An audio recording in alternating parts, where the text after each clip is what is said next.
So I woke up this morning feeling strangely panicked and just off and unsafe and scared and I saw people talking about March 14th on Twitter a little bit, so I went back to my Tumblr because, I was more regular on it like last year and I've kind of taken a little break from it, but I might go back to being more regular on it.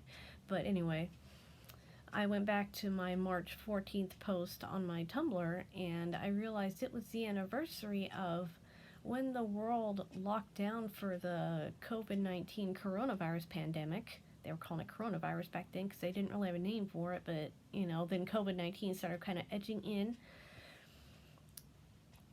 And it was a Saturday last year, and it's when my mom and I went to the grocery store and the shelves were just picked clean. It was just like empty shelves. And that's terrifying to see. Just realizing, oh my God, where am I going to get food? Am I going to get toilet paper? Am I going to get stuff so that I can clean my house? And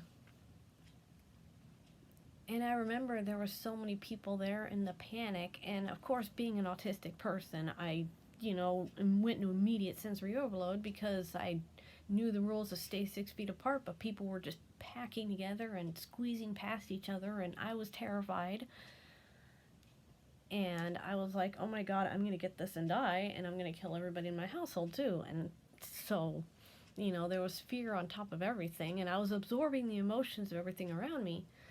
But what I really remember about that day is that it's just a small thing, and I just hope that the people that I did this for are still alive today. I hope they're still around somewhere. Is my mom and I, we were in the grocery store going up and down the aisles just trying to find something, some kind of food or anything, because like Saturday's our shopping day because that's when we're low on our supplies. So it was really scary. So we were in the bread aisle and my mom had found hamburger buns, so at least we had something.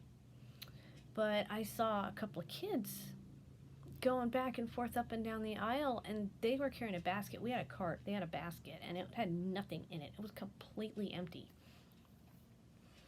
And I just saw the fear on their faces, and I looked up and I saw like the tail end of packages. So I climbed up on the shelves. I put my feet on the bottom shelves and I climbed up so I could see, and it was 4 packs of like dinner rolls, like those really big ones.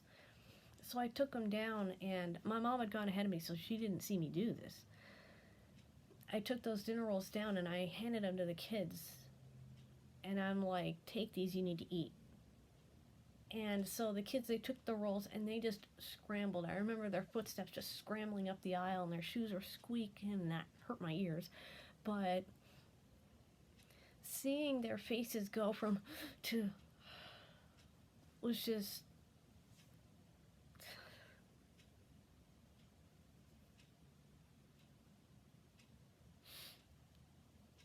I hope to God that those kids and their family are still alive. I don't even know who they are. I've never seen them since. But I just could not take food away from children who were possibly going to starve. And that's what everybody else was doing. And I just turned around and I handed them food that we could have used. But we had like hamburger buns in our cart. They had nothing. Their basket was empty. They had nothing. And they probably ate them with ketchup for weeks. I don't know. I don't even know what they did with them, and I don't care what they did with them.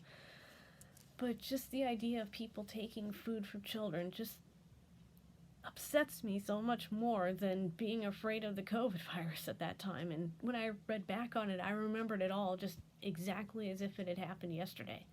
It's like I just needed that little trigger to bring back the conscious memory of those kids and their faces. They were like Latino, Hispanic, Mexican immigrants. I don't know if they even spoke a lick of English. I don't know. I didn't hear them speak English at all. But I just handed them food.